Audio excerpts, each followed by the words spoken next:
Hello everybody, welcome back to HardReset.Info channel. In today's video, I'm going to show you how to unpair or forget the JBL Tuner free from an Android.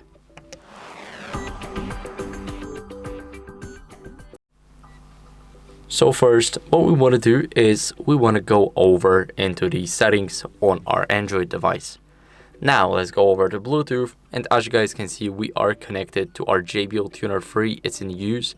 And now to forget it, we need to click on the eye icon right here, so it's the information icon. Now here we have the paired device.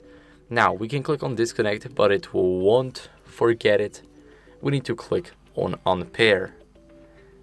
Now as you guys can see, it disappeared and our Bluetooth icon also disappeared. It's not like white anymore, it's turned off.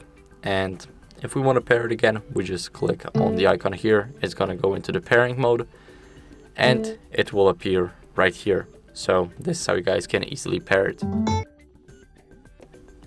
So now we can click done, and as you guys can see, it's paired again. So that's it for the video. This is how you guys can easily unpair your JBL Tuner free from an Android. I hope it was helpful. If it was, then leave a like, subscription, and a comment, and I'll see you in the next one. Bye.